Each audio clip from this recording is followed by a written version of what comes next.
Hello, everyone. I got to thinking about investing. I found these guys. One of them is Jeremy Griffin. He goes by J Griff. And another one is Aaron Abke.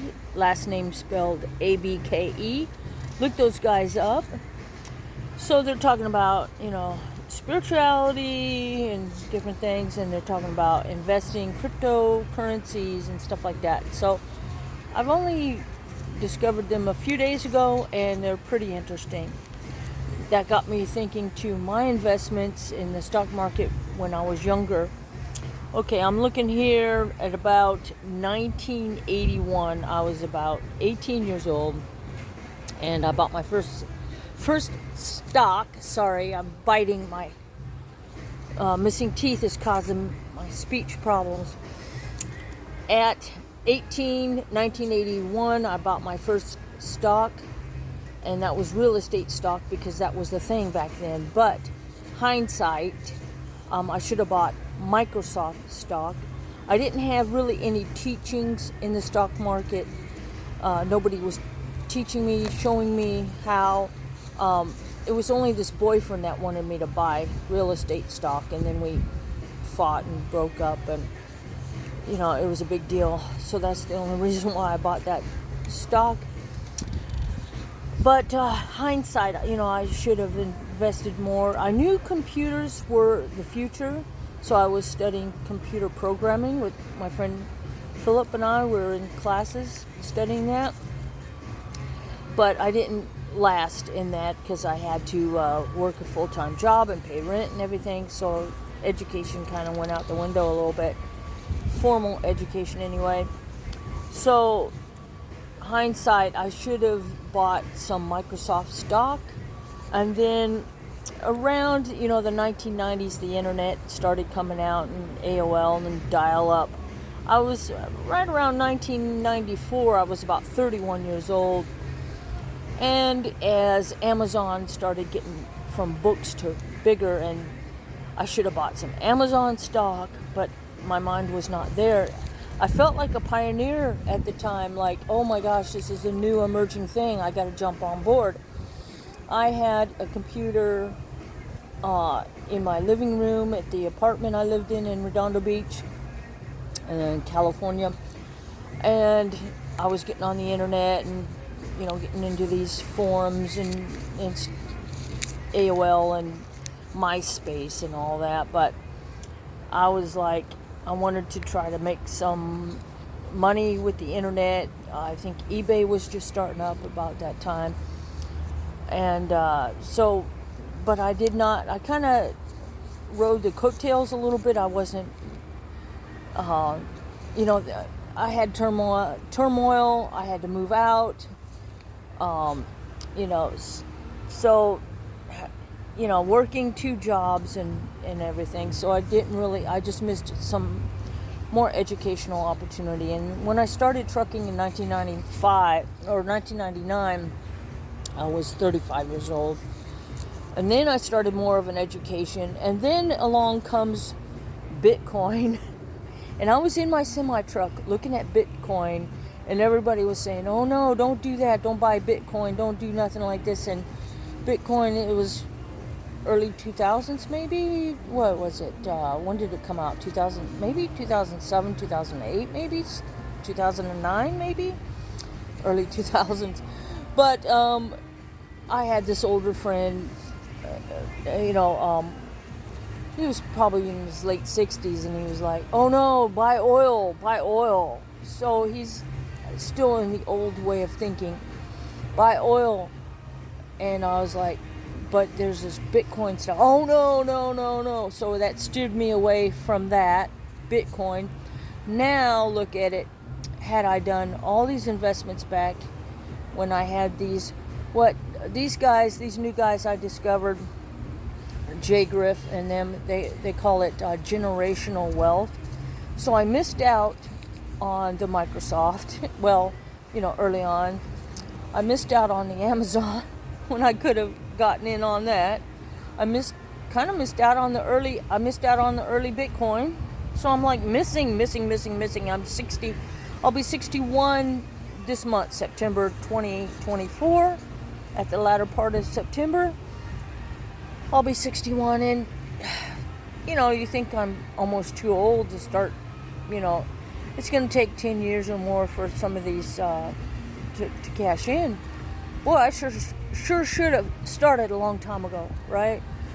And I'm like, oh man, but hey, I guess better late than never. I'm buying some Bitcoin today. I bought some other cryptocurrency yesterday. So, I'm dabbling in it a little bit. You don't put all your eggs in one basket, but, I'm at least learning more. I love to learn. I love to be around intelligent people. I love to be around people that learn and read instead of, I really don't like dumb people, whether they admit that they're dumb. Oh, I'm just dumb. I don't know how to do anything. I don't know anything. I really don't like being around those people. I like being around smart people, educated people, people that read, people that do physical activities, like they go to the beach or go to the movies or, do something fun, go metal detecting, whatever. They're active. I don't like people that smoke pot, sitting around getting high, getting drunk every day, drinking alcohol every day as an alcoholic. I don't want to be around that. I don't want to be around people that hit their dogs with open hand, anyway, they hit their dogs or rub their dog's nose in, feces or urine. That to me is animal abuse. I don't want to be around people like that. I choose who I want to be around. And a lot of times I'm doing things alone. It's not like I can't make friends. I try, but then they wind up with so many problems, and I'm just like, oh my God, really?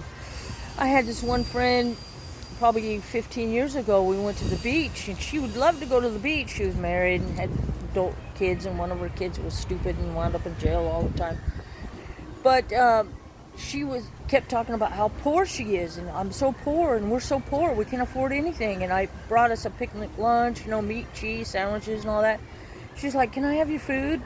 I'm so poor. And I'm like, wow. And I was trucking at the time, and I was busting my ass trucking and trying to build myself up. So I wound up in the sort of middle class income level. From poverty, I used to be homeless living in a van in Los Angeles. And once I got booted out of that apartment because the new owners bought it and raised the rent 3 times the amount, so I couldn't afford that. So I wound up living in the van. I thought, well, now I could afford to eat. And then from the van, I went into trucking.